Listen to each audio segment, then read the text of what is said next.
નમસ્કાર, આપ જોઈ રહ્યા છો ડિબેટ શો. આપની સાથે હું છું દેવાંશી અને સ્ક્રીન પર આપ ભારતીય જનતા પાર્ટી અને કોંગ્રેસ બંનેના વરિષ્ઠ ખેડૂત આગેવાનોને જોઈ રહ્યા છો. ભારતીય જનતા પાર્ટીમાંથી હિતેન્દ્ર પટેલ આપણી સાથે જોડાયા છે, કોંગ્રેસમાંથી પાલભાઈ આપણી સાથે છે. આપ બંનેનું સ્વાગત છે. અને ખેડૂતો વિશે ઓલ ઓવર આખી આ સ્થિતિ, અત્યારે એની અંદરનું ઉકળાટ એ બધું સમજવું એ પહેલા હિતેન્દ્રભાઈ, તમે ગુજરાતના કોઈ પણ વિસ્તારમાં જાઓ અને કોઈ પણ વિસ્તારમાં રેન્ડમ કોઈ પણ તાલુકાના ગામમાં જઈને ખેડૂતને પ્રશ્ન પૂછો કે તમે બોટાદમાં જે ઘટના થઈ એનાથી શું તમે એને કઈ રીતે જોઈ રહ્યા છો, તો એ બધાનો આક્રોશ એવું કે છે કે ખેડૂતો માંડ બોલ્યા છે અને ઉપરથી ખેડૂતને માર પડ્યો છે. તમે અત્યાર સુધી ડિબેટમાં અમરસિંહ ચૌધરીની સરકારના ઉદાહરણ આપતા હતા કે કિસાન સંઘે સરકારને ઘેરી અને એના પછી 14 અમારા ખેડૂતોને ગોળીએ દીધા. એટલી ગોળીએ દીધા જેવી ઘટના નથી, પણ 2015માં જેમ અમદાવાદના પૂર્વ વિસ્તારની સોસાયટીઓમાં ઘૂસીને પોલીસે અત્યાચાર કર્યો અને બાકીની જે સ્થિતિ થઈ, એ જ પ્રકારની, એનાથી એની તીવ્રતા ઓછી, પણ એ જ પ્રકારનું બોટાદના હળદળમાં સામે આવ્યું. તમે ખેડૂતના મસીહા બનવા નીકળ્યા હતા, છેલ્લે તો દુશ્મન બનીને ઉભા રહ્યા છો અત્યારે તો.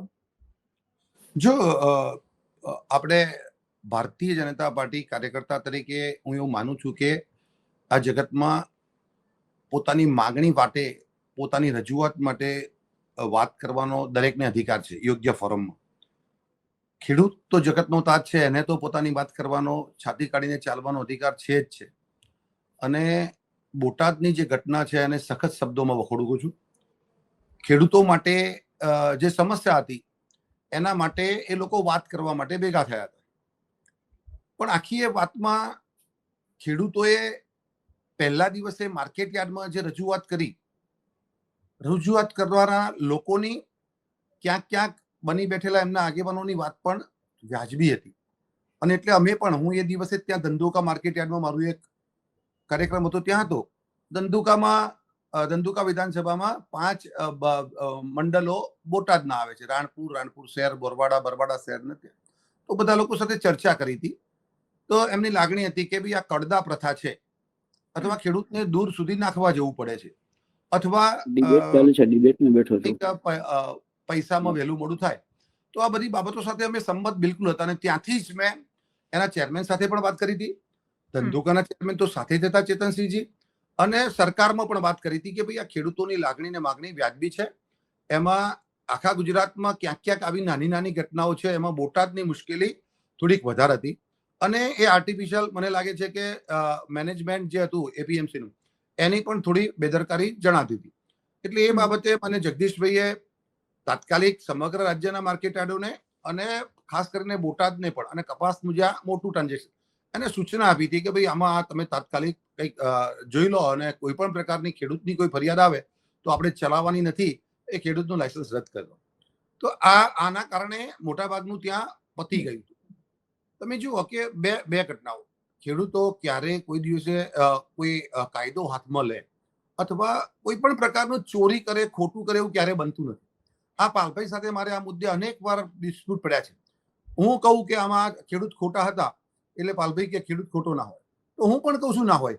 પણ આવી ઘટનાઓ બને ત્યારે રાજનીતિ કરવા માટે કેટલાક લોકો એમાં ઘૂસ મારે છે, અને એમની સાથેના કેટલાક મળદિયાઓ ખેડૂતોના ખભે બંદૂક મૂકી અને પોતાનો પોલિટિકલ એજન્ડા સેટ કરવા માટે આવા કાંકરી ચાળા કરતા હોય છે.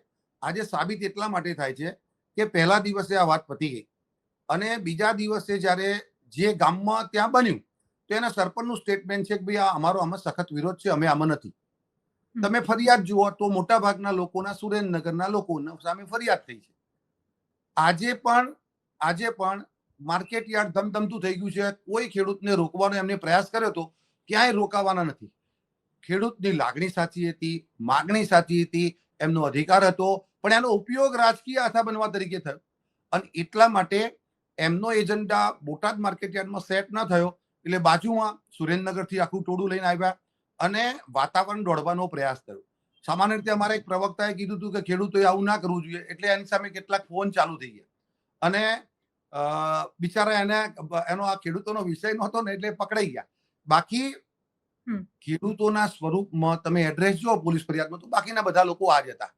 એટલે મારી સૌને વિનંતી છે કે ખેડૂતના માટે અને અધિકાર માટે લડે બધા આવકાર્ય, એ પક્ષના હોય, પ્રતિપક્ષના હોય કે એનજીઓ હોય, અને એનો અવાજ રોકવાનો ક્યાંય પણ પ્રયાસ થાય તો હું ભારતીય જનતા પાર્ટીના કાર્યકર્તા તરીકે પણ એની સાથે છું. અને ક્યાંક જો ખેડૂતોના અવાજમાં મુશ્કેલી પડે તો અમે પોતે પણ વિધિન પાર્ટી કડક વાત કરી અને એનું સમસ્યાનું સમાધાન લાવવાનો પ્રયાસ કરીએ છીએ. ફાર્મર ફર્સ્ટ એ મારો વ્યક્તિગત તો એવો એજન્ડા છે કે ફાર્મર ફર્સ્ટ. ઓકે. વ્યક્તિગત વિષય બહુ અલગ છે ને જ્યારે ઓલ ઓવર આખા રાજ્યની સ્થિતિ ઉપસીને સામે આવે, ખેડૂતની જ્યારે પીડાની વાત આવે, ત્યારે ખેડૂતને સંતોષ નથી. અને એવું તમે દરેક વખતે એવું ન કહી શકો કે ખેડૂત તો કોઈ સરકારમાં એને સંતોષ નથી હોતો અથવા તમે એના માટે ગમે તેટલું કરશો એને દુઃખી એ રહેવાનું છે.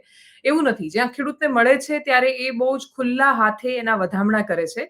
વાત થઈ કે જે રાજકીય હાથો બનવાની અથવા રાજકીય લીડરશિપમાં જે આંદોલનો થાય છે એની, પાલભાઈ તમે તો ખાસા વર્ષોથી આંદોલનો કર્યા છે. મારો પ્રશ્ન એ છે કે જ્યાં સુધી રાજકીય લોકો ન હોય, જ્યાં સુધી એ આંદોલન રાજકીય ન થાય, જ્યાં સુધી સરકારને દબાણ ન આવે કે જો આ થયું તો આગળ જતા આનું ખૂબ મોટું નુકસાન થઈ શકે છે પોલિટિકલ, ત્યાં સુધી શું સરકાર ગંભીરતાથી લે છે ખરી આ મુદ્દાઓને?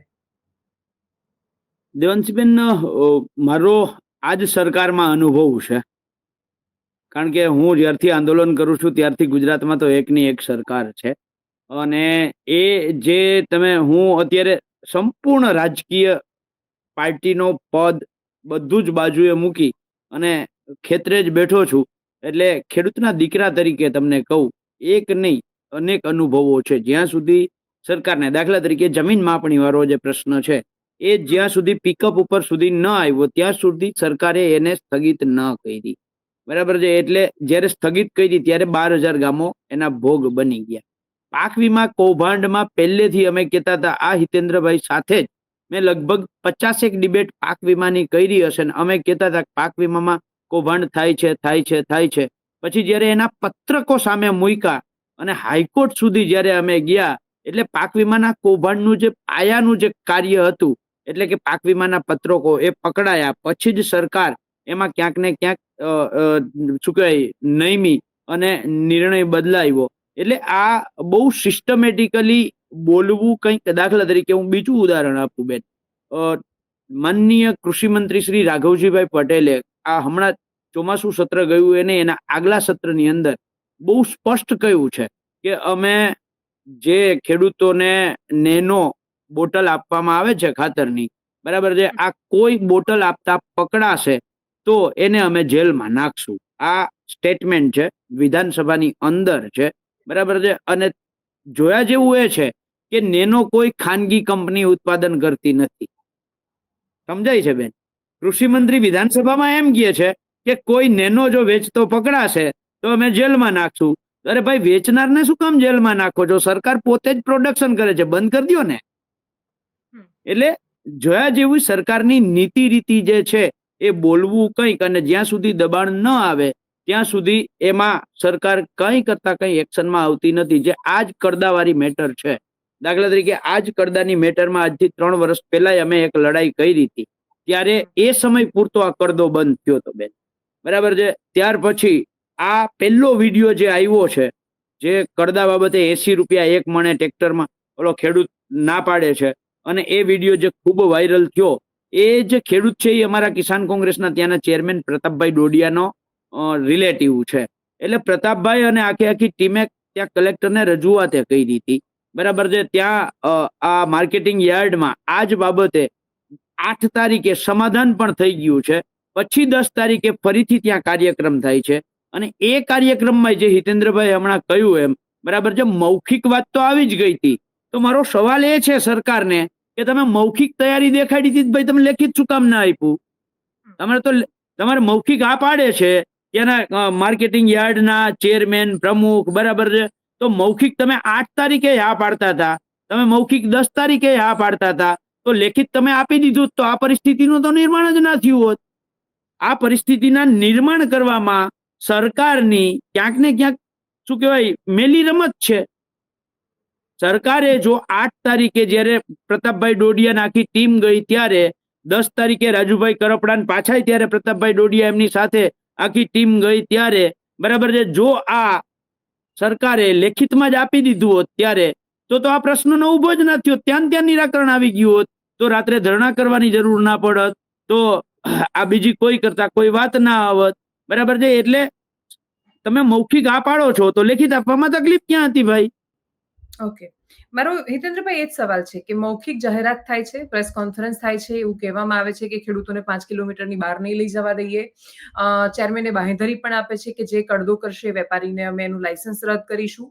તમારે પોતાને વાત થાય છે એમ તમે કહ્યું કે ભારતીય જનતા પાર્ટીના પ્રદેશ અધ્યક્ષની પણ સૂચના હતી કે ફાર્મર ફર્સ્ટ, ખેડૂત પહેલા રહેવો જોઈએ. આ બધું જ હતું. તમે પોતે ઘટનાની નિંદા પણ કરી રહ્યા છો કે જે રીતે પોલીસે અત્યાચાર કર્યો અને ખેડૂતોને માર્યા એ પણ ખોટું છે. તો બધાને બધું ખબર છે તો થયું કેવી રીતે? એસપી ન માને એવું બને?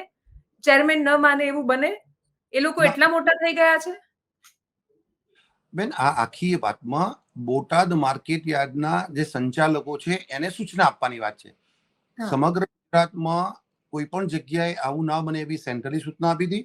બોટાદના લોકોને તાત્કાલિક મિટિંગ બોલાવવાની અને આ અંગે તાત્કાલિક કાર્યવાહી કરવાની સૂચના આપી હતી. એ સૂચના અપાઈ ગઈ અને એ પ્રમાણે કાર્યવાહી કરવા માટે એ લોકોએ વેપારીઓને પણ સૂચના આપી દીધી કે ભાઈ આપણા ત્યાં આ પ્રકારની કોઈ પ્રેક્ટિસ નહીં જોઈએ.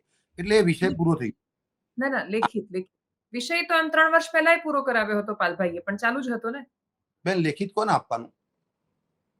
ખેડૂતો માટે એક જાહેર તમારે નોટિસ લગાવવાની છે લેખિતમાં કે હા અમે લેખિતમાં આપી રહ્યા છીએ. પ્રેસ કોન્ફરન્સમાં તમે આપી શકો છો. ત્યાં માર્કેટ યાર્ડે સૂચના આપી દીધી છે વેપારીઓને કે ભાઈ કોઈએ આ પ્રકારની પ્રેક્ટિસ નહીં કરવાની. કોઈ વ્યક્તિ આવી અને સરકાર પાસે રોજ એમ કે મને આ લેખિત આપો, મને આ લેખિત. આ તો વિધાનસભામાં થોડો જવાબ આપવાનો છે. આખી બધા જ લોકો આગેવાનો આવીને એમ કે મને એક પ્રશ્ન ઉપાડે લેખિત આપો. ધારો કે પાલભાઈ હમણાં વાત કરી કે ભાઈ સરકારે કીધું હતું કે નેનો વેચતા પકડાશે એને જેલમાં પૂરી દઈશું. એવી કોઈ વાત જ નથી. હવે ક્યાંક ગેરસમજ થઈ ગઈ અથવા એમ જો માહિતી દોષ હોય, રાઘવજીભાઈ એવું કીધું હતું કે નેનો પરાણે આપશે એની ઉપર કાર્યવાહી કરીશું. જો હાઉસના રેકોર્ડ ઉપર તમે ઓનલાઈન કાઢી શકતા હોય તો આ વાત હતી કે નેનો ફરજિયાત આપશે, પરાણે આપશે તો એની સામે કાર્યવાહી. વેચતા પકડાશે એને પૂરી દઈશું એવો કોઈ વિધાનસભામાં વાત નથી. હવે પાલભાઈ આવું ભાષણ કરે, લોકો ઉશ્કેરાય તો પછી એનો જવાબ કોને આપવાનો? અને પાલભાઈ કઈ ઓથોરિટી આપણે એને લેખિતમાં જવાબ આપવો પડે? કોઈ સંસદ, કોઈ ધારાસભ્ય, કોઈ સરકાર. એક વાત. બીજી વાત, ઓથોરિટી છે એટલો સામાન્ય નથી કે તમે એટલું ન ગણકારો કે કોને લેખિતમાં. વિધાનસભા થોડી છે એમ, તેનાથી મહત્વની જગ્યા. બંનેના જવાબ આપો દેવાંશીબેન, બંનેના જવાબ આપે. ખેડૂતોના અનેક સંગઠનો છે. કોઈ ખેડૂત સંગઠન આવી અને એમ કે ભાઈ આપણે આના માટે પ્રશ્ન છે, અમે લેખિત આપ્યું છે તમને, તો તમે જવાબ આપો. તો પેલા લોકો જવાબ આપી દે. અહીંયા ઉભા રહો ને અહીંયા લેખિત લઈ આવો, એવું શક્ય ના બને. સવાલ એની સમસ્યાનું સમાધાન થઈ જાય. એમ સવાલ આજે માર્કેટ ચાલુ થઈ ગયું, ખેડૂતોને એનો સંતોષ થઈ ગયો. કે હું કરું અને જો તમે કીધું કે ખૂબ મોટી સંખ્યામાં હતા. આંદોલન ક્યારે કોઈ નેતા, કોઈ પાર્ટી પ્રેરિત થતું જ નથી. પોતાની સમસ્યા માટે શિક્ષકો લડે, આગેવાનો પહોંચી જાય છે. પોતાની સમસ્યા માટે આશા વર્કરો લડે, મજા આવે કારણ કે એમની સમસ્યા માટે કોઈ બોલે એટલે ગમે અને એટલે પછી આંદોલનમાં પોતે બેસી જાય છે. મારો અનુભવ 25-30 વર્ષનો છે, ઇન્ક્લુડિંગ ભાજપ.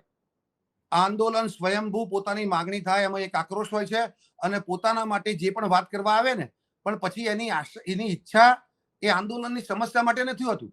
એની ઈચ્છા રીલ બનાવવાની હોય છે. તમે માનો કે આવી કેવી વ્યવસ્થા કે કોઈ પણ રાજનેતા ફરે ને એની પાછળ 4 કેમેરા તૈયાર જ હોય અને 5મી મિનિટે અપલોડ થઈ જાય. આપણે રીલ બનાવવા અને એના માટે પોતાના વિસ્તારમાંથી ગુંડાઓ લાવી અને તોફાન કરાવવું પડે અને એના ઉપર FIR થાય. એ હદે તો ખેડૂતોનો ઉપયોગ ન કરવો જોઈએ ને. અને ખેડૂતોના માટે કરવાનું તો એક આપના લોકોને પંજાબમાં પરમ દિવસે મારી સુપર બનાવી દીધા છે. ત્યાં કપાસના વળતર માટે એ લોકો ભેગા થયા હતા. તો બે બાજુની વાત નહીં ચાલે.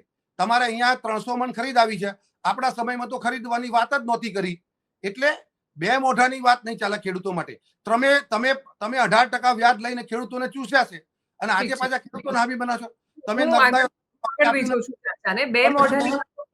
વર્ષે વીજળીનું કનેક્શન. બેન, મારો પોતાનો અનુભવ હું તમને રેકોર્ડ આપું કે 1987-88 કનેક્શન માંગ્યું, દુષ્કાળ પડ્યો તો 94 ચાલુ થયું. મેં બેંક ઓફ ઇન્ડિયામાંથી લોન લીધી હતી. એ લોન 6 મહિને 1 હપ્તો, એવા 7 દુ 14 હપ્તા હતા. એ હપ્તા પૂરા થવા આવ્યા ત્યારે મારો બોર ચાલુ થયો હતો. આ પાલભાઈની સરકાર. અને પછી આપણે ડાહી વાત કરીએ તો વાત તો કરવી જ જોઈએ, પણ વાસ્તવિક કરવી જોઈએ. ખેડૂતો માટે લડવા માટે આવતા એટલે જ પાલભાઈની સરકાર નથી 30 વર્ષથી, એટલે જ તમે 30 વર્ષથી શાસનમાં છો. અને બીજું, બે મોઢાની વાત કોઈ પણ રાજ્યમાં ન ચાલે. એટલે બિહાર, મહારાષ્ટ્ર, મધ્યપ્રદેશ, ત્યાં પેલી લાડલી બહેનો, એમને અપાતા રૂપિયા, ત્યાં ખેડૂતોને થતી મદદ, એ બધામાં આપણે પડવું નથી, કેમ કે દરેક રાજ્યની, દરેક સરકારની, દરેક પક્ષની બે મોઢાની વાતો છે. પાલભાઈ, તમારો એકદમ ટૂંકમાં જવાબ. એટલા માટે જ કહું છું કે 0% વ્યાજે એકલું ગુજરાત, બીજા રાજ્યોમાં 4% છે. આપણે 10 લાખની સારવાર છે ને, એ આપણે જ આપીએ. 5 લાખ બીજા રાજ્યો, 5 લાખ છે. એટલે દરેક રાજ્યની જુદી જુદી વાત હોય. બધી વાતો છે. હા, યસ, પાલભાઈ. બેન, હિતેન્દ્રભાઈ પહેલા એવું કહ્યું કે કઈ ઓથોરિટી માગનાર, કોઈ ઓથોરિટી નહોતા. 8 તારીખે પ્રતાપભાઈ ડોડિયાને એ લોકો જ્યારે ગયા અને એમને મૌખિક જ્યારે 8 તારીખે તમે હા પાડી કે ભાઈ અમે કરદો બંધ કરી દઈશું, બરાબર છે, તો 9 તારીખે પરિપત્ર તમારે ત્યાં વેપારીઓને નોટિસ આપવાની હતી, બરાબર છે. અને પ્રતાપભાઈ 8 તારીખે ત્યાં કોઈ ધરણા આંદોલન કર્યું નથી, બરાબર છે. 8 તારીખે ત્યાં જે તમે કહ્યું કે અમે મૌખિક જે કહ્યું કે બંધ કરી અને અમે નોટિસ આપી દઈશું, બરાબર છે, તો એ નોટિસ ન 8 તારીખે અપાઈ, ન 9 તારીખે અપાઈ, ન 10 તારીખે અપાઈ. 10 તારીખે ફરીથી ત્યાં મોટી સંખ્યામાં ખેડૂતો ભેગા થયા. જો 8 તારીખે આ પ્રતાપભાઈ ડોડિયાને આખી ટીમ ત્યાં ગઈ અને કલેક્ટરે પણ બાહેધરી આપી અને ત્યાંના ચેરમેન અને જે કોઈ પ્રમુખ છે એને બાહેધરી આપી, બરાબર છે. પછી 8, 9, 10 પ્રતાપભાઈ એમ ક્યાં કહ્યું તું મને લેખિતમાં કાગળ આપો એમ, બરાબર છે. એને કહ્યું તું બંધ કરો છો એનો લેખિત તમે ફરમાન મોકલી દો, બરાબર છે. નંબર 1. નંબર 2, તમે કહ્યું કે કૃષિ મંત્રી વાળી જે વિધાનસભાની વાત કરી, બરાબર છે, પરાણે કોઈ આપશે, આવો શબ્દ, મતલબ શબ્દમાં થોડોક ફરક પડ્યો. એ લાંબો સમય થયો એટલે મને શબ્દ યાદ નહોતો, પણ તમારા શબ્દને પકડીએ. પરાણે કોઈ આપશે તો એની સામે કાયદેસરની કાર્યવાહી થશે, બરાબર છે. તો પણ ભાઈ ઉત્પાદન જ સરકાર કરે છે, પરાણે આપવા વાળી વાત જ શું કામ આવે હિતેન્દ્રભાઈ, બરાબર છે. હવે તમે હિતેન્દ્રભાઈ વાત કરી, મારે એના બધાના જવાબ આપવા છે, બરાબર છે. તમે કહ્યું કે પોતાના સમયમાં ખરીદી નહોતા કરતા. નહીં હિતેન્દ્રભાઈ, વચ્ચે નથી બોલ્યો. હિતેન્દ્રભાઈ, તમે સારા વક્તા છો, સારા શ્રોતાય બનો એવી અપેક્ષા રાખું છું, બરાબર છે. વચ્ચે ના બોલો, વચ્ચે ના બોલો. પણ શું કામ બોલો છો? બોલ્યો જ પણ નથી. હું ક્યાં બોલ્યો છું? હજી બોલો છો? શું બોલ્યા? આ રેકોર્ડ લાઈવ થવાનું છે, લોકો જોશે કોણ બોલે છે એ વચ્ચે. ઇફકો સરકાર નથી બનાવતી, ઇફકો ખેડૂતોનું કામ બનાવે છે. ખેડૂતો સાથેનું તમારું અનુસંધાન નથી, એટલે તમને ખબર નથી કે ઇફકો એ ખેડૂતોની પોતાની સંસ્થા છે જે 20% ડિવિડન્ડ, હિન્દુસ્તાનની કોઈ પણ કંપની સૌથી વધારે ડિવિડન્ડ આપતી હોય તો એ ઇફકો આપે છે. એ ખેડૂતોની સંસ્થા છે, એ પોતે બનાવે છે અને આંતરરાષ્ટ્રીય બજારમાં ખાતરોની જે મર્યાદા છે એનો ઉકેલ છે. વચ્ચે બોલી લીધું. હવે આ વાતનો જવાબ આપી દઉં. અમિતભાઈ શાહ સહકાર મંત્રાલયના મંત્રી છે અને સહકાર મંત્રાલયની અંડરમાં જ ઇફકો અને ક્રિપ્કો બંને આવે છે, એટલે સરકાર જ આની પાછળ છે, એમાં કોઈ કરતા કોઈ મત નથી. હવે વાત રહી આપણા સમયમાં ખરીદીની. 30 વર્ષ પહેલાની તમારે જોતી હોય તો એ તમને જવાબ આપું. અને નરેન્દ્રભાઈ મોદી સરકારે હમણાં જ બનાવેલી ગુલાટી કમિટીનો અહેવાલ જો તમારે જોતો હોય તો એ આપવું. નરેન્દ્રભાઈ મોદી કમિટીએ જે આ ટેકાના ભાવે ખરીદી ઉપર જે કમિટી બનાવી, જેના અધ્યક્ષ અશોક ગુલાટી છે, અને અશોક ગુલાટીનો અહેવાલ જે છે એની અંદર બહુ સ્પષ્ટ કહ્યું છે કે ટેકાના ભાવે ખરીદીમાં સરકાર લાખના 12,000 કરી રહી છે, બરાબર છે. ગયા વર્ષનું હું તમને ઉદાહરણ આપું. ગયા વર્ષે 67 રૂપિયા ને 83 રૂપિયા પ્રતિ કિલોગ્રામ મગફળી, એટલે કે 6,783 રૂપિયા ક્વિન્ટલના ભાવે આપણે મગફળીની ખરીદી કરી. એના ઉપર 87 રૂપિયાનું બારદાન, 2% કમિશન, મજૂરી, ટ્રાન્સપોર્ટેશન, ગોડાઉન ભાડું અને 1.5 વર્ષે જે મગફળી વેચાય એનું વ્યાજ, આ બધું ગણીએ એટલે 15 રૂપિયા 1 કિલોગ્રામે આપણે એમાં એ મગફળીમાં ખર્ચ કરીએ છીએ સરકાર. 67 રૂપિયા ને 83 પૈસા પ્લસ 15 રૂપિયા, એટલે ટોટલ જે સરકાર ખર્ચ કરે છે એ 82 રૂપિયા ને 83 પૈસામાં જે મગફળી સરકારને 1 કિલોગ્રામે પડી, એ મગફળી સરકારે 4900 થી લઈ અને 5500 રૂપિયાના પ્રતિ ક્વિન્ટલના ભાવે, એટલે 49 રૂપિયાથી લઈ અને 55 રૂપિયા પ્રતિ કિલોગ્રામના ભાવે જે મગફળી સરકારે વેચી, એની સરેરાશ થાય છે 52 રૂપિયા પ્રતિ કિલોગ્રામ. એટલે 52 રૂપિયામાં જે મગફળી સરકારની વેચાણી, સરકારને 82 રૂપિયા ને 83 પૈસામાં પડી હતી. એટલે 1 કિલોએ 32 રૂપિયા ને 33 પૈસા 83 પૈસા સરકારને નુકસાન ગયું. એક મણે 640 રૂપિયાનું નુકસાન ગયું, 200 મણે 1,28,000નું એક ખેડૂત દીઠ સરકારને નુકસાન ગયું. હિતેન્દ્રભાઈ, અશોક ગુલાટી કમિટીએ જે લખ્યું છે ને કે ટેકાના ભાવે ખરીદી સરકાર પોતાના મળતિયાઓને સાચવવા માટે કરે છે, એનો આ જીવતો જાગતો દાખલો છે કે સરકારે 1,28,000નું નુકસાન એક ખેડૂત દીઠ કરી. અને શું કામ તમે આ કરો છો? ડાયરેક્ટ ખેડૂતના ખાતામાં 1,28,000 શું કામ તમે જમા નથી કરાવી દેતા? અશોક ગુલાટી કમિટીએ અહેવાલમાં કહ્યું છે કે કર્ણાટક સરકાર અને તેલંગાણા સરકાર, જો અશોક ગુલાટી કમિટી નરેન્દ્રભાઈ મોદીએ બનાવેલી છે, એનો અહેવાલ છે, એને કર્ણાટક અને તેલંગાણાનું ઉદાહરણ આપ્યું છે કે ત્યાં પ્રતિ હેક્ટર ચોમાસુ સિઝનની અંદર 16,000, પ્રતિ એકર ચોમાસુ સિઝનમાં 16,000 અને પ્રતિ એકર ઉનાળુ સિઝનની અંદર 16,000 2 હેક્ટરની મર્યાદામાં, એટલે 2 હેક્ટર એટલે 5.5 એકર થાય. એટલે એક ખેડૂત દીઠ 70,000 ચોમાસામાં અને 70,000 ઉનાળાની અંદર ખેડૂતોને જમા કરાવે છે. આ અમે એમ નથી કહેતા કેટલા જમા કરાવો, પણ આ 1,28,000નું જે નુકસાન કરીએ છીએ ને, આ જ ડાયરેક્ટ જમા કરાવી દો જો તમારે મળતિયાને હાચવવા ના હોય તો. એટલે એ પ્રેક્ટિકલી કેવી રીતે શક્ય છે પાલભાઈ? એટલે આમાં કેવું છે, એક રિપોર્ટ બને ને એના આંકડા બને વિશે અલગ છે. બીજું, તેલંગાણામાં TRS ની સરકાર હતી, એ લોકોએ ખેડૂતો માટે બહુ સરસ એક મોડેલ સ્ટેટ ઉભું કર્યું, પણ એના પછી રીધુબંધી યોજના. હિતેન્દ્રભાઈ, આમાં બેન મેં અગાઉ વાત કરી કે આપણે બે મોઢાની વાત કરીએ છીએ. ફરીથી આ અશોક ગુલાટીનું નામ 5 વાર બોલ્યા એમણે. જેને સ્વામીનાથન કમિટીમાં પણ એમનો રિપોર્ટ હતો, એનો અમલ નહીં કર્યો એમને 10 વર્ષ સુધી. પછી નવા કૃષિ કાયદાના રિફોર્મમાં ખેડૂતો સાથે ડાયલોગ કરવા માટે અને અંતિમ નિર્ણય લેવા માટે પણ અશોક ગુલાટીને જવાબદારી સોંપી હતી. એ વખતે કોંગ્રેસનું સત્તાવાર સ્ટેટમેન્ટ હતું કે આ ભાજપનો માણસ છે, એમને માન્ય નથી. એની વાત હજી કહીએ છીએ. એને કીધું હતું કે ભાઈ આ નવા કૃષિ કાયદા ખેડૂતો માટે ખૂબ સારા છે. એમાંનો એક એક્ટ જેની આજે મુશ્કેલી પડી છે, APMC એક્ટ, એ પણ હતો. અને ખેડૂતના ઘરે જઈ અને વેપારી ડાયરેક્ટ ઇન્ટરનલ સોદો કરી અને ત્યાં બેઠા ઘર બેઠે વેચી શકશે અને કોઈ પણ પ્રકારનો ટેક્સ નહીં લાગે, માર્કેટ યાર્ડ વચ્ચે નહીં હોય. આ વાત પણ હતી. એ અશોક ગુલાટીએ પણ કીધું હતું. આજે અશોક ગુલાટી 5 વખત પ્રેમથી બોલ્યા, એ જ વખતે એ અશોક ગુલાટી એમને ખોટા લાગ્યા હતા. એટલે આ બે મોઢાની વાત એટલા માટે. બીજી બે મોઢાની વાત એટલા માટે કે અહીંયા પેલા રાજ્યમાં આ થયું હતું તો ગુજરાત સરકાર 0% વ્યાજે 5 લાખનું ધિરાણ આપવાની, એટલે 18,95,000 રૂપિયા વ્યાજ બચી જાય. તમે કર્ણાટકમાં કે કેરળમાં કે હિમાચલ પ્રદેશમાં કાલથી આપવાનું ચાલુ કરશો. એટલે આપણે માત્ર સલાહ આપી. અને બીજું એક રાજનીતિની એક મજબૂરી કેવી ખબર છે કે જે માણસ 5 મણની બોરી ઉપાડી શકે ને ખરીદી શકતો નથી, અને જે ખરીદી શકે ને ઉપાડી શકતો નથી. આ પાલભાઈના વહીવટની જોરદાર નોલેજ.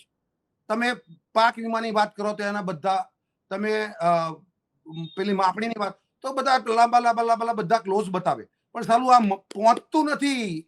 એ કરવા મળે એવી વ્યવસ્થા છેલ્લો પ્રશ્ન હું આ મગરના આંસુ તારે છે. એટલે તમને હું એ ક્યાં દુખે છે સાંભળો, પેટમાં ક્યાં દુખે છે કે જેને કદાચ કાયદાની એટલી બધી સમજણ નહીં હોય, જે કદાચ પાલભાઈની જેમ બહુ સરસ રીતે એક્સપ્લેન નહીં કરી શકતા હોય, પણ એ એક માણસ ચાલે છે, પાછળ 4 કેમેરા ફરે છે, એ શીખ્યા ક્યાંથી? એ બહુ મોટો પ્રશ્ન છે કે એક વ્યક્તિ જતા હોય, 4 કેમેરા હોય ને એક આભા જે બનાવવાની હોય નેતાઓની, એ શીખ્યા ક્યાંથી? એ પરંપરા આંદોલનો આ રીતે કેવી રીતે શીખ્યા? પોલીસ આવી રીતે કરે તો આંદોલનોમાં લોકોને આગળ કેવી રીતે કરવા, એ બધું પણ ક્યાંથી શીખ્યા? એટલે ટૂંકમાં તમારા વિપક્ષના જેટલા પણ આંદોલનો ને બધું હતા, એ પરંપરામાંથી શીખીને હવે એક ત્રીજી પાર્ટી તમને હંફાવી તો રહી છે, કદાચ એટલે વધારે પેટમાં દુખે છે. તમે સજ્જે નહીં બેન, આપ પાર્ટીને ભારતીય જનતા પાર્ટી કોઈ જગ્યાએ ક્યાંય પણ એને અમે વિચારતા નથી પણ નહીં. અને તમે જુઓ પંજાબની ચૂંટણી આવવા દો, ક્યાંક કોઈ ઘટનાની સાથે કોઈ સ્પેશિયલ સંજોગોમાં કોઈ વ્યક્તિ સમાજ કોઈ રોષ વ્યક્ત કરે અને કોઈ વ્યક્તિ ચૂંટાઈ જાય, અથવા આંદોલનમાં મેં કીધું એ પ્રમાણે આજે પણ તમે કોઈ પણ પગાર વધારા માટે, કોઈને ઇન્ક્રીમેન્ટ માટે, કોઈને કાયમી કરવા માટે અને અથવા કોઈને માફ કરાવવા માટે પ્રયત્ન કરશો, હાલ ટોળું થઈ જશે. પણ એ ટોળાઓ, ધારો કે આપણે અમદાવાદમાં પણ યુનિવર્સિટી ગ્રાઉન્ડમાં 15-20 લાખ થયા હતા, પણ એ મતમાં પરિવર્તન નતું થયું, એ પાટીદાર આંદોલન હતું. 97 પર અટવાઈ ગયા હતા. એટલે એ તો બહુ જ હોશિયાર છે ભારતીય જનતા પાર્ટી મતની ગણતરીઓમાં. બાકી અને બીજું કે કોંગ્રેસ એટલી હોશિયાર નથી, એ પણ એક હકીકત છે ને. એટલે બાકી 2017માં કોંગ્રેસની સરકાર હોત, તમને ખબર છે, હારતા બચ્યા છો. કોંગ્રેસ સિવાય દેવાંશીબેન આપ જેવા અનેક લોકો હોશિયાર છે, પ્રયત્નો તો બધાએ પ્રામાણિક કર્યા છે. એની હા 17 થી મોડી અને 25 સુધી અનેક પ્રયત્નો કર્યા. એ વિદેશી તાકાતો, એ દેશી તાકાતો, એ માધ્યમો, એ પ્રતિપક્ષો બધાએ પ્રયત્ન કર્યા, પણ સત્યનો વિજય થાય છે હંમેશા. ઓકે. છેલ્લો પ્રશ્ન પાલભાઈ, તમે જે જવાબ આપતા હતા એકદમ ટૂંકમાં. અને બીજી વાત કે બોટાદમાં જે થયું અથવા જેના પરથી થયું આ બધું, એમાં ભારતીય જનતા પાર્ટી કરતા વધારે ચિંતા કોંગ્રેસને આ વખતે દેખાઈ રહી છે, કેમ કે કોંગ્રેસ સોશિયલ મીડિયા પર જે રીતે આક્રમક છે આમ આદમી પાર્ટીને નકારવામાં, પહેલો ખતરો જો આમ આદમી પાર્ટી ઊભી થાય તો તમને છે, પછી એ તો ભાજપ સુધી પહોંચશે. બેન, પહેલા હિતેન્દ્રભાઈએ જે કહ્યું કે પાલભાઈ બધા ક્લોઝ ને બધા જે નિયમો ને બરાબર છે, આ નિયમો હિતેન્દ્રભાઈ સરકાર બનાવે છે. તો એ સરકાર નિયમો બનાવે તો એનો અમલ કરવા માટે બનાવે કે ખાલી કાગળમાં લખી નાખવા માટે બનાવે છે? જે સરકારે નિયમો બનાવ્યા છે એનો અમલ સરકારે કરવાનો હોય. સરકાર અમલ નથી કરતી એટલે પાલભાઈ નિયમો વાંચી અને તમારા મોઢા ઉપર મારે છે. તમારા મતલબ સરકારના મોઢા ઉપર, એમ તમારા મતલબ સરકારના મોઢા ઉપર, બરાબર છે? સરકારના મોઢા ઉપર મારે છે કે આ તમારા નિયમો છે અને એનો તમે અમલ કરતા નથી. જેણે પાક વીમાની વાત કરી, જમીન માપણીની વાત કરી, કે કોઈ પણ હોય, બરાબર છે, કાયદા વગર જો વાત કરીએ, બરાબર છે, કડદાના બદલે ગળદા દેવાની વાત કરીએ કે મોરે મોરા દેવાની વાત કરીએ, તો આમાં ક્યાંક ને ક્યાંક લેવા દેવા વગરના ખેડૂત પીસાઈ જાય છે. આપણે બધાએ જોયું છે. અને હવે બેન, તમે જે પૂછ્યું છે એ હું એટલા માટે તમને જવાબ આપીશ કે સૌથી વધારે આ જે ઘટના એમાં કોંગ્રેસ છે એ શરૂઆતથી, મેં તમને કહ્યું કે શરૂઆત 8 તારીખે જે કરી એની પહેલા કલેક્ટરને રજૂઆત કરી, આ બધું કોંગ્રેસે આમાં લડાઈ કરી. કોંગ્રેસ 10 તારીખે એમની સાથે હતી, 11 તારીખે સાથે હતી, એટલા માટે કે ત્યાં સુધી ખેડૂત આગેવાનો અને ખેડૂતોની લડાઈ હતી, બરાબર છે, ત્યાં પાર્ટીની લડાઈ નહોતી. પણ 10 તારીખ વાળો જે આખો માહોલ અને ઘટના, બરાબર છે, અને ત્યાર પછીનો રાત્રે જે ઘટનાક્રમ થયો, રાજુભાઈની જે અને આગેવાનોની અટક થઈ, એમાં કોંગ્રેસના આગેવાનો અમારા પ્રતાપભાઈ ડોડિયા પણ એની પણ અટક થઈ હતી. ત્યાં સુધી અમે એમની સાથે હતા. બીજા દિવસે 11 તારીખે પોલીસ જ્યારે ખેડૂતોને અંદર જવા નહોતી જવા દેતી, પાણી અંદર જવા નહોતી દેતી, ખોરાક કંઈ પણ જવા નહોતી દેતી, ત્યારે પણ પ્રતાપભાઈ ડોડિયા ત્યાં તમને જોવા મળ્યા હશે. રાજુભાઈ નહોતા ત્યારે ત્યાં, પણ પ્રતાપભાઈ ડોડિયા તો ત્યારેય ખેડૂતોની વચ્ચે હતા. પણ જેવું આમ આદમી પાર્ટીએ એલાન કર્યું કે અમે 12 તારીખે મહાપંચાયત આમ આદમી પાર્ટી કરશે, એટલે ત્યારે પાર્ટીની લડાઈ થઈ. ત્યાર પછી પ્રતાપભાઈ ને મારે બેયને વાત થઈ હતી, કારણ કે કિસાન કોંગ્રેસના ત્યાંના ચેરમેન છે. એટલે મેં એને કહ્યું કે હવે આપણે એ લોકોને જે કરવું હોય એ કરવા દો. ત્યાર પછી અમારું કોઈ સ્ટેટમેન્ટ નહોતું. ત્યાં સુધી રાજુભાઈને સપોર્ટ કરતું મારું સ્ટેટમેન્ટ છે, બેન, તમારે જોવું હોય તો જોજો. પણ જેવી રીતે કરણભાઈ બારોટે જે સ્ટેટમેન્ટ આપ્યું કે આખી આ ઘટનામાં કોંગ્રેસ રાજીવ ગાંધી ભવનમાં 80 ઓફિસમાં બેઠી અને આ નિહાળી રહી હતી, ત્યાર પછી કોંગ્રેસ અને જેટલા કોંગ્રેસના કાર્યકરો છે એ બધાએ જવાબ આપવાનું ચાલુ કર્યું. બાકી ત્યાં સુધી કોઈ કરતા કોઈ સિંગલ સ્ટેટમેન્ટ કોઈનું નહીં હોય. તમારે જોવું હોય તો જોઈ લેજો. પણ હવે મારે એ કરણભાઈને જ કેવું છે, બેન, હા, એકદમ ટૂંકમાં કે જે ગોપાલભાઈને બચાવવા, ચૈતરભાઈ વસાવાને બચાવવા માટે તમારા આમ આદમી પાર્ટીના ગોપાલભાઈ આઈ કાર્ડ વકીલનું લઈ અને ત્યાં કોર્ટની બહાર પહોંચી જતા હતા, એ ગોપાલભાઈ સહિત આમ આદમીની આખી ટીમમાંથી ગઈકાલે જે ખેડૂતોને પોલીસે ખોટી રીતે ડિટેઇન કર્યા, એને એક ખેડૂતને બચાવવા માટે આખી આમ આદમી પાર્ટીમાંથી એક માણસ કેમ બચાવવા ન આવ્યો? એ બધાઈને છોડાવવા માટે અમારા જિલ્લા કોંગ્રેસના પ્રમુખ હિંમતસિંહ કટારિયા એસપી સાથે સતત બેઠા છે, અને પ્રતાપભાઈ ડોડિયા ડીવાયએસપી અને પાળિયાદ પોલીસ સ્ટેશન જે હળદળ ગામેની હદમાં આવે છે એમાં સતત લડી અને સાંજે 8 વાગે તમામ ખેડૂતોને જેની ડિટેન કર્યા હતા એ તમામ ખેડૂતોને કોંગ્રેસના આગેવાનોએ છોડાવ્યા. આમ આદમી પાર્ટીઓ આંદોલન કરી પોતાનું પ્રકાશ ચમકાવી અને ભાગી ગયા છે. માત્ર ને માત્ર ગઈકાલે કોંગ્રેસના કાર્યકરો અને આગેવાનોએ દોડી અને એ લોકોને છોડાવવા માટેના પ્રયત્ન કર્યા છે. 10 સેકન્ડમાં હિતેન્દ્રભાઈ, 10 સેકન્ડમાં. એક જ લાઈનમાં આ લડાઈ એ ખેડૂતોના ભવિષ્યની નહીં, પાર્ટીના પોતાના ભવિષ્યની, નેતાના ભવિષ્યની હતી.